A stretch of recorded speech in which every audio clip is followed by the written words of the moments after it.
Hello, everyone. My name is Stephen Murray, and I'd like to welcome you to yet another episode of The Gift of Giving.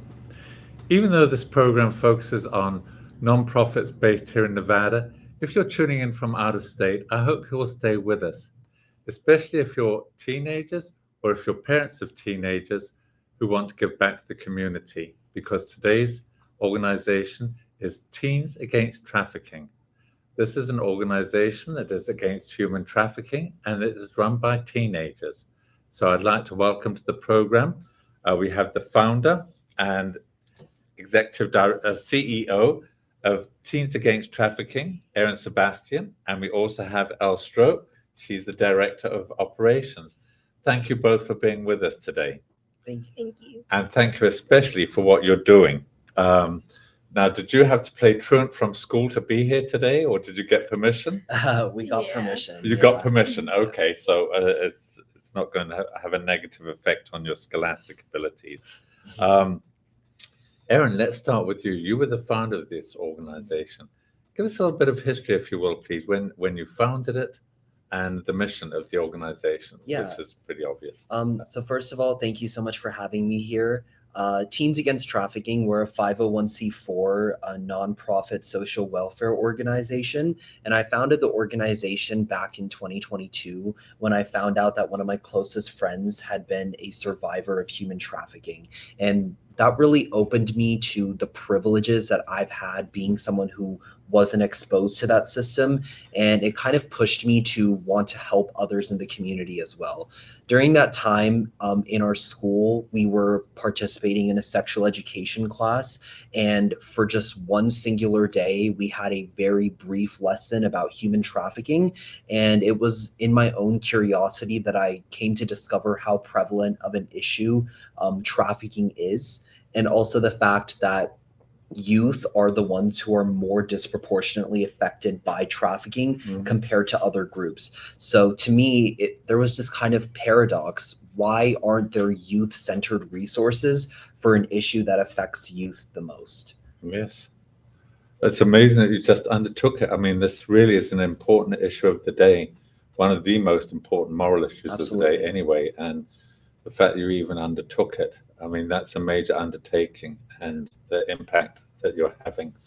And what made you're now the Director of Operations, so tell us what made you suddenly get involved with helping this out. When did you start getting involved, and what's the role you play as Director of Operations? Well, I got involved in my sophomore year of high school, so that was last year for me. I got involved because when I was a little kid, my mom was very protective of me. She wouldn't let me go into public restrooms by myself because she would see these stories over CNN and Facebook of how little kids would go into bathrooms and they would get grabbed and their parents wouldn't see them again. And I thought that that wasn't anything that any parent should have to worry about, or any child should have to be scared of going in public and not being able to ever see their parents again. So I wanted to get involved, especially on a local level, because it's such a prevalent issue in Las Vegas. Yes. The FBI recognizes us as, I think it's one of 13 centers of very frequent child trafficking, and most of the cases are for sex trafficking. Yes. And my role as Director of Operations, most of what I oversee is day-to-day, but what I like to do in the organization is I make goals. So I plan what events we want to see and what changes we want to make that align with our Teens Against Trafficking motto. Good. Well, kudos to your mom for instilling such an important impression on your mind at such an early age. And yes, you're right. She shouldn't have to worry about things like that. But there's so many kids that don't learn about that because they don't teach it in schools. So that's something parents have to make sure that they're teaching their children. Well, seeing as you mentioned schools, I think your website says you're involved in 30 schools. Is that an accurate number, 30? Yeah. And are they all here in the state of Nevada or in Las Vegas? Yeah. So the programs that we sort of run in schools are either with partner organizations or through volunteers at schools, and all of them are not located in Nevada. We have a few that are in Texas. We have some in South Carolina and Iowa that are also being involved. And so essentially are, and I think Elle was like mentioning this very briefly, but a lot of trafficking prevention comes from education. And so course. we utilize a lot of volunteers and we mobilize them to go into their schools, to go into these spaces and to really like teach about this and bring awareness, because I think a lot of times the issue with trafficking is, especially here in the United States, we tend to think it's a very distant issue, something that doesn't happen in our local communities. It's something that happens abroad, when in reality it's happening in our neighborhoods, it's happening in our cities, it's happening to those that we know. And I think that's something that we at TAT really try and break, that stigma. Okay. Now, you mentioned 4 other states that you're involved in. So how did you get out into those states? How did you network in there? Did you have friends or family in there that decided to start up? And are you planning on expanding that to other states if you can? Yeah. I'll take the first part of that question. Okay. In Texas, it was through some friends that we have. And then in the other 2 states, that was just people directly reaching out to us on our website and our social media, just sort of asking to see how it could get involved. And then, Elle, if you want to take that second part. I would love to see our organization become nationwide. I thought it was so nice when I found out that we have chapters in other states, that other people are interested in setting up these organizations. And I love to see, I get the emails that say, hi, my name is, and I'm from this state. I would love to see how I can get involved. I think it's a great thing. Yes. And so you do have plans of, have you reached out to the FBI to see if there's any other organizations in other states or that could help you initiate in other states? There's no, as far as we know, like youth-centered organizations. A lot of the trafficking organizations are led by adults, or they're just women's rights organizations, which we have partnered with. Like we've worked with the Nevada National Organization for Women, Nevada Coalition to End Domestic and Sexual Violence, and these are adult-level organizations. But we haven't really reached out to the FBI or other government agencies. Okay. So now, when you go into the schools, what is it that you actually do in the schools? We got to a while ago sit in on a Project Real presentation of an example of what we'd like to do. And we're currently planning to outreach, especially into high schools, for freshmen who are just getting out into the world, to give presentations about how they can avoid human trafficking and also how they can avoid domestic violence. Yeah. Gotcha. So do you plan on putting together your own presentation and taking that? Yeah, we have like our own resources that we've made. Like we've made videos in the past that are informative. We've helped in like distributing these resources that are not available or not integrated within the educational curriculums of like the status quo. And we've like really just, our main goal in like the programs that we run in schools is just to disperse as many resources as possible. Gotcha. Sometimes they're not our resources that we create on our own because we're very limited in what we can do, but we try and get the word out as much as possible about like what are the other things that are already available that are just as useful. Gotcha. Do you plan on reaching out to the school district once you've got your presentation going, Clark County, and say, can we go out into the schools and put you in the schools? Is that one of the goals? Yes, definitely. Yes. I would like to start with, and I've already started, the high schools that our board members are actually a part of. So I've been reaching out to people at my school and getting the word out and being like, hey, would it be possible for me to give a presentation here? Cool. Yeah. Cool. So you're definitely moving forward. Good work. Good work. Now your motto is see, stop, change. How do you see it? How do you stop it? And how do you change it? Who would like to take that? Or both of you? Yeah. We can both like just add on to each other. Okay. The motto is essentially rooted in the fact that you have to be educated about the problem to recognize it and understand how to change it. human trafficking, domestic violence, it's a very uphill battle. It's just a constant cycle. A lot of times, and there's like so many studies about this, but human trafficking doesn't just have one start and one end.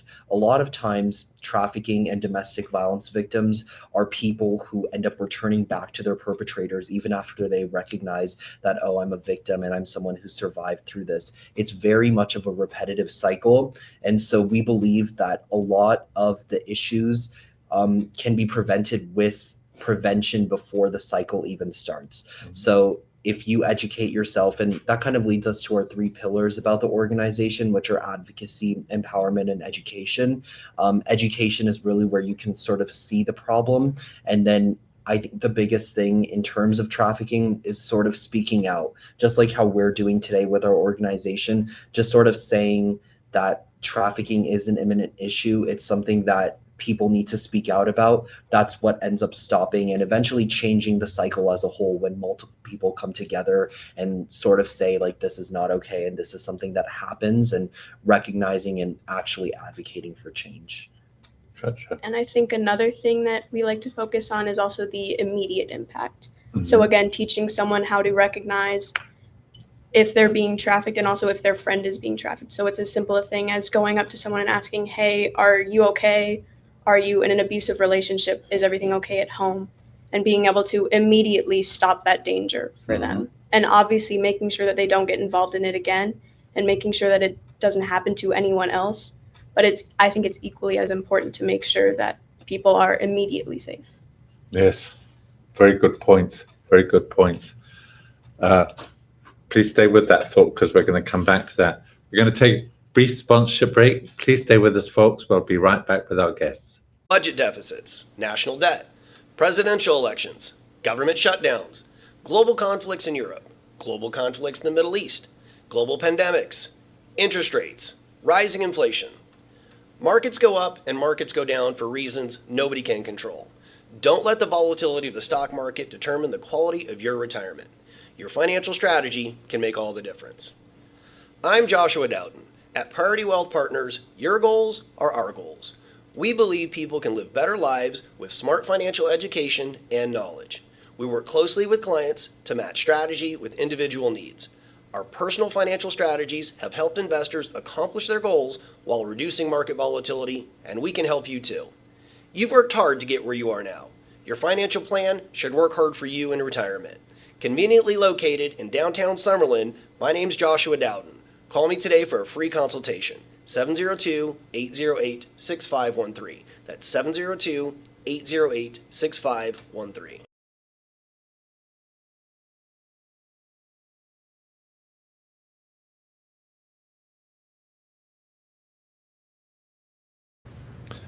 Thank you, and welcome back to the program. And I'd like to welcome back our guests, Erin Sebastian and Al Stroke. Thank you again for being with us today and for what you're doing for human trafficking. You were mentioning about the domestic violence at home and people who have been human trafficked. Has anybody reached out to you as a result of your organization or your presentations at school or in other states, saying they've been abused either domestically or human trafficked? Yeah. So obviously for privacy reasons, I can't say specific names and stuff like that. But obviously the origin story of the organization was when one of my very close friends told me they were a survivor, and that really motivated me. But even after I've started the organization, I've had a lot of people who are close to me who I did not expect to go through these sort of situations, sort of find, I'm not sure if this is the right word, but find comfort and openness to me and to the organization to sort of tell us their story. And even if we weren't able to directly help them in that moment because it happened years ago or it's something that's happened in the past, I think a lot of people around me, and I've had a lot of experiences where I've talked to people who just feel comfortable being in a space that they know is where their feelings can be validated and where they don't feel the sense of guilt or this sort of victim blaming. I think that's a thing that happens a lot. And so I think our organization has put a space out into the world where people, if they do have those issues, can come to us and speak to us directly about it. Yes. Well, it's a very valid point, because even if it's something that happened years ago, Yeah, doesn't mean to say they're not still emotionally dealing the with it and effects are grappling very it long. and Yes. keeping it locked inside, and now you've Yeah. opened that door for them to go through. How about you, Al? Have you had people reached out to you? There are many of my friends are in relationships or have been in relationships in the past. And I've never been in a relationship myself, but most of the people who you meet in high school, they have or they are currently in one. And they don't understand, because we don't teach it, how you fall into a situation of abuse, and they don't recognize the line between an abusive relationship and a healthy relationship. And I've had people who tell me something that's going on in their relationship, and they don't recognize what's wrong about it. They don't recognize that it might be wrong for their partner to say, you shouldn't talk to this person, you shouldn't hang out with this person, you shouldn't go there, and you shouldn't do this. Mhm. And I think it's really important for people to be able to recognize that there's a very fine line between what is healthy and what isn't. Mhm.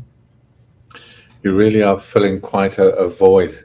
I think sex trafficking is being discussed more, and as you said, there's all these adult organizations, but it's nice that you're plugging up that hole for the youth that don't feel comfortable, perhaps. Yeah, I Going- think if I could quickly add, I think a lot of Absolutely. times youth and like younger people don't feel as comfortable telling, and this is like obviously something we're trying to break, but a lot of times younger people don't feel comfortable telling older people about their issues, like their parents and stuff like that. And I think a lot of times just knowing the fact that someone who's of a similar age as you, who maybe has gone through similar experiences or is at least somewhat knowledgeable about what you're doing, is a lot more comforting than speaking to an adult. And there's obviously this idea about like, possibly being punished for saying what you're doing if people don't believe you, and this entire thing about people not believing you. Yes. So I think just having youth and people who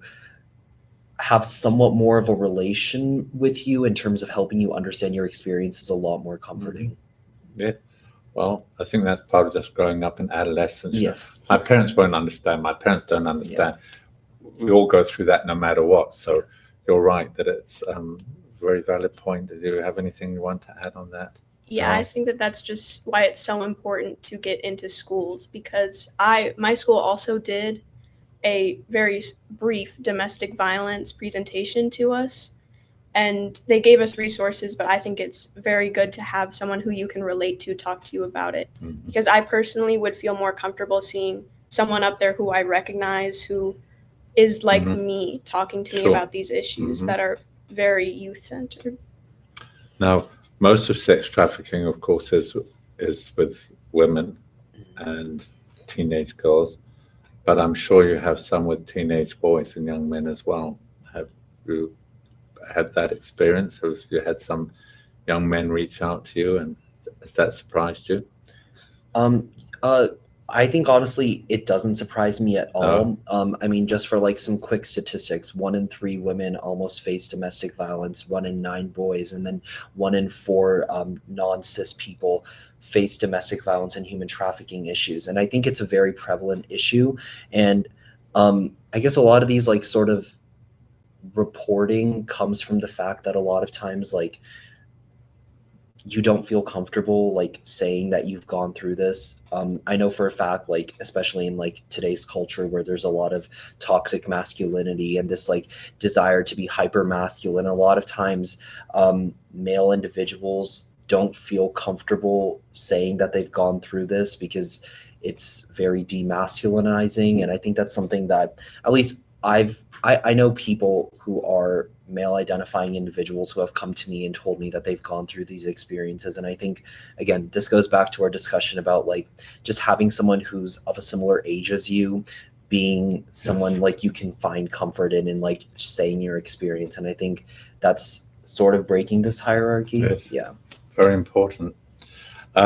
This program is airing at the beginning of March, and you have a big program that you're going to be doing in March. Would you care to share with us some details of what that program is? Yeah. And what you hope to accomplish with the program?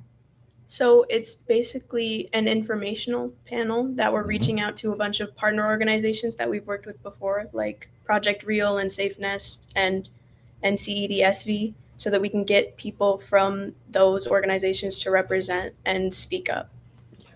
Because oh, sorry, if I can add, March is Women's History Month, so we're trying to, emphasize the importance of women's rights, especially in today's world, and how that can directly relate to trafficking and domestic violence. And we're just trying to create a panel to hopefully expand the education, increase discussions on this topic. So, Okay. And where's that going to be held, or how often is it going to be held? Is it going to be more than once, or? so we're planning on doing it every single year. We tried to do it last year, but due to some logistical errors, we weren't able to. The information will be on our social media and website since we're still planning that right now. Okay. And when is panel discussion, what is it going to be like? A Zoom meeting that you will have on, or We're a planning video, on or a doing YouTube? We're planning on having an in-person and an online component to it. Okay. Yeah. And you mentioned you're dealing with multiple organizations, Mhm. so you're going to have a representative from each of those? Yeah. And is one of you going to be hosting the panel discussion? Or? Yes. Yeah. Yes. Yeah. We will be. So have you already worked out your the actual program and the questions, or is that still in the It's still in the works. still in the works? Yeah. And it'll be out on your website, and presumably it will stay out on the website. Yes. Yeah. Yes. Yeah. So- It will be. It's going to be one of the links that people can go and watch Mhm. and learn. Yeah. Yes. Now, you also had a program in February. Was this a similar program, or was it something different? So that was our Teen Dating Violence Awareness Month campaign. We've been hosting that for quite a while now, as long as the organization has existed. And we're raising awareness to teen dating violence and all of that. And essentially, we participated in a National Love is Respect Week, which went on throughout the week of Valentine's Week. Essentially, raising awareness about teen dating violence, how prevalent of an issue that is, and the importance of conversation and having safe relationships that people are comfortable being in. Gotcha. So we're like on social media and posting statistics, and there are things where it's like, you wear orange today. Everyone wears orange, and you tell all your friends to Uh-huh. wear orange. And if anyone asks, you're like, oh, this is why. This is, Mhm. it's Love is Respect Week. Wow. Boy, so you really are having an impact. Your organization is having an impact already. You haven't been around that long, Mhm. and you're making quite significant inroads here. Do you have any other upcoming events throughout the rest of the year, or are you just doing one step at a time? After March, you'll then look at Yeah. something else? I guess, like, obviously we're very limited in the way that our organization can act because we're completely youth led. So there's like funding concerns. There's concerns about how much we can actually accomplish, especially managing school. But I know one thing that we're planning on for the rest of the year is our International Human Trafficking Day. That's something we try and do every single year. It's held in July, and then October is Domestic Violence Awareness Month. So we try and do clothing drives and donation drives during that time of the year as well. So those are some of the main events that we do. But it really, I think our organization acts a lot based off of how the community needs us. So, depending on whether some shelters in Las Vegas or Nevada need certain clothing, or they need like certain goods, we'll organize like that. And we really do it like based off of what the community needs. Cool. And last year, I think it was Domestic Violence Awareness Month, we were at the First Friday Festival. Mhm. So we Mhm. had this booth there, and we had people sign a banner, I would call it, for victims of domestic violence. That's cool. All those thoughts, we're going to take another sponsorship break. Mhm. Please stay with us, folks. We're going to be right back with Erin and Elle, Teens Against Trafficking. Introducing Pacific Coast Capital, your partner in finance. We provide financing for your business. Speed, flexibility, and creativity are the foundation of our service. We'll help you navigate through change and opportunities. Our 90-plus years of experience ensures quick turnaround on loan decisions. Ride the wave to prosperity with us. Ready for new funding? Visit our website today at pacificcoastcap.com. Country roads take me home to the place where I belong, West Virginia, Mountain Mama. Comes the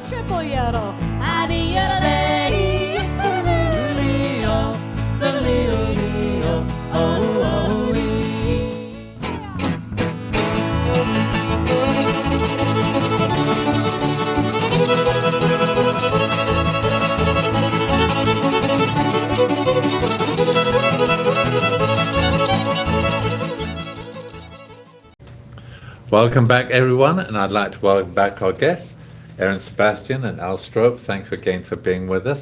And I'd like to start this section on government support. Have you reached out to city, state, local, federal government for help and or lobby laws to be changed or anything like that?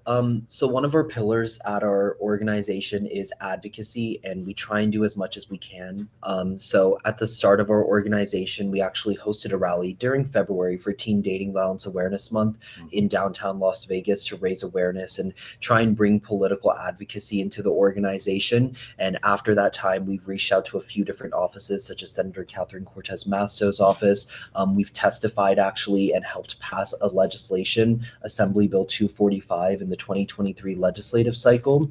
So I myself testified on that legislation on behalf of the organization. And essentially that legislation defined power-based violence in schools, and it expanded the definitions and resources within schools itself. So that was something very, I would say, applicable to like myself and my peers in school and the mission that we have at our organization.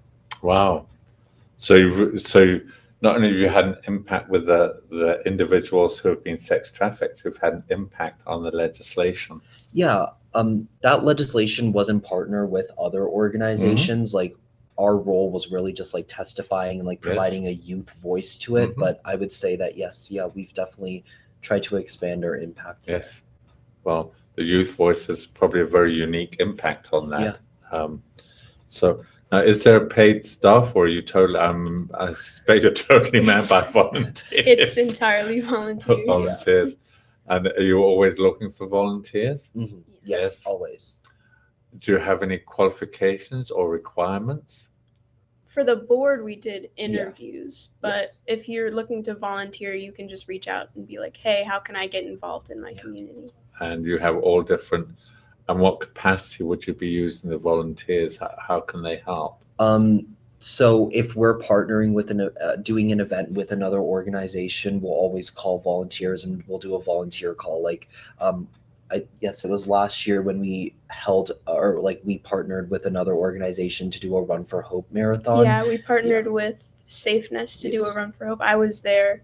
They had us wear purple vests, and we got to like cheer people on. It was really fun. Cool. But yeah, we had like volunteers for that event. And so it's really just like, again, like our organization sort of operates, we're on a need by basis. So whenever we need volunteers, we just call them out. And then a lot of times they show up. We had quite a few volunteers for that marathon, right? Yeah, I think besides me, there were 3 other people who had heard about it through Teens Against Trafficking. Oh, cool. And so do you have like a database? Do you have a solid core of volunteers, or you've got a core, but it's not as large as you'd like? Yes, absolutely. There's always room for us to expand. There's always room for more. Okay, but you do have a base that you can just send it out and email to. Funding, how do you get funding? Is it, do you get anything from casinos or corporations or? So we are still trying to figure out a lot of that like legality, because we only recently got our 501c4 like designation. So we're trying to work out a lot of that. But how our organization works in terms of like the impact we measure is through the donation drives that we've held. We've held a menstruation drive or menstrual product drive. We've held clothing drives. We've done a lot of those donation drives, and that's how we sort of value what we've gotten. We've held like a fundraiser in the past, and we're hoping to host a lot more into the future. Yes. So you don't have any planned right now. I'm assuming that we're like looking to we're trying to like look into like reaching out to different businesses and even individuals who'd want to donate to us. We're trying to get that set up as much as we can, but again, we're all like not adults yet, so it's very difficult for us to go through like the very technical process of like organizations getting money and keeping track of that. So do you have a donations icon on your website at all? I think as of right now, no, because we're still working with like banks to try and figure out like accounts and stuff like that. Okay, we'll get it figured out. It'll all come together. And there's any organizations out there or individuals that would like to donate, there's certainly an email address out there, and keep on looking, because there'll be a donate button soon, I'm sure. So okay.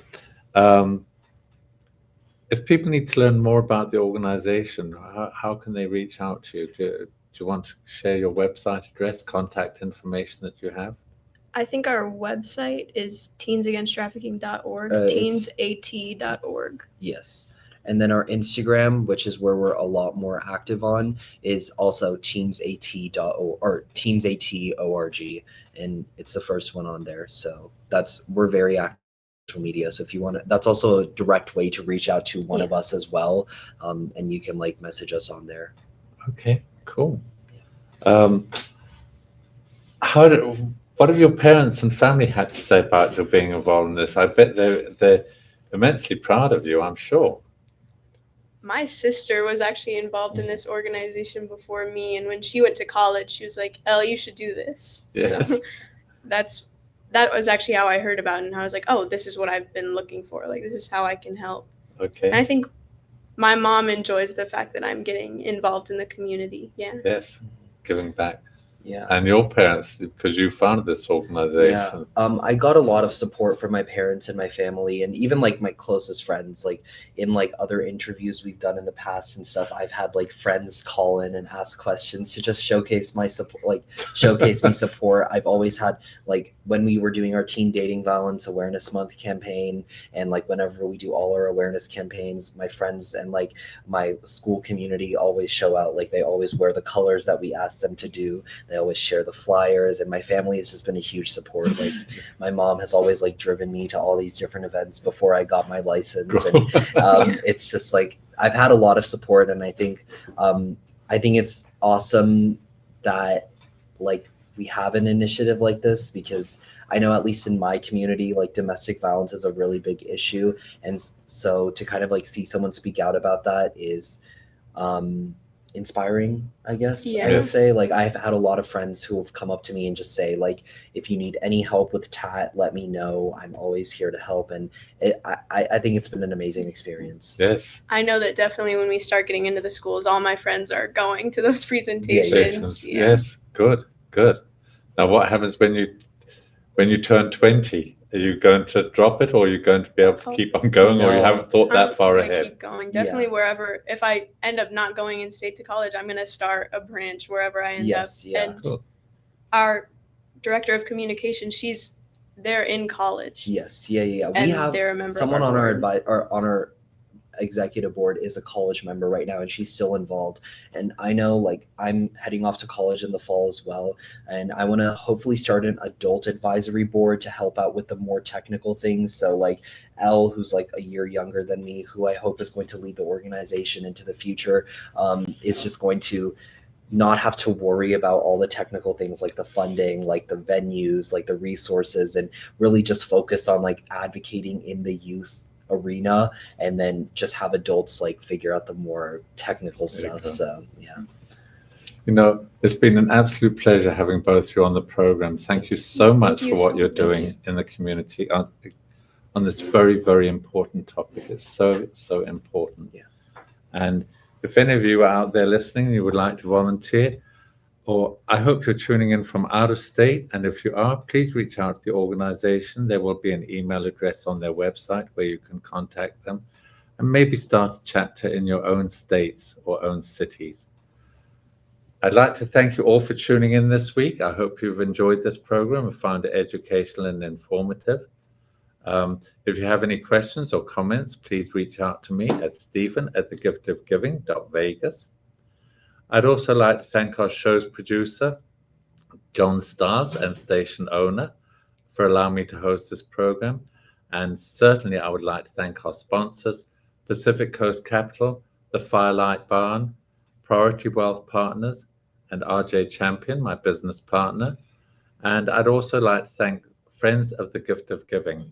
These are individuals who wish to remain anonymous but donate and support this program. I hope you'll join us again next week. In the meantime, please stay safe, be kind to one another. See you soon. Bye for now. Mr. R.J. Champion is proud to sponsor WWDBTV's series, The Gift of Giving, and wishes the program much success. Congratulations and gratitude to the featured guests and the organizations they represent. Our community is well served by your tireless efforts to make Nevada a better state for all its residents.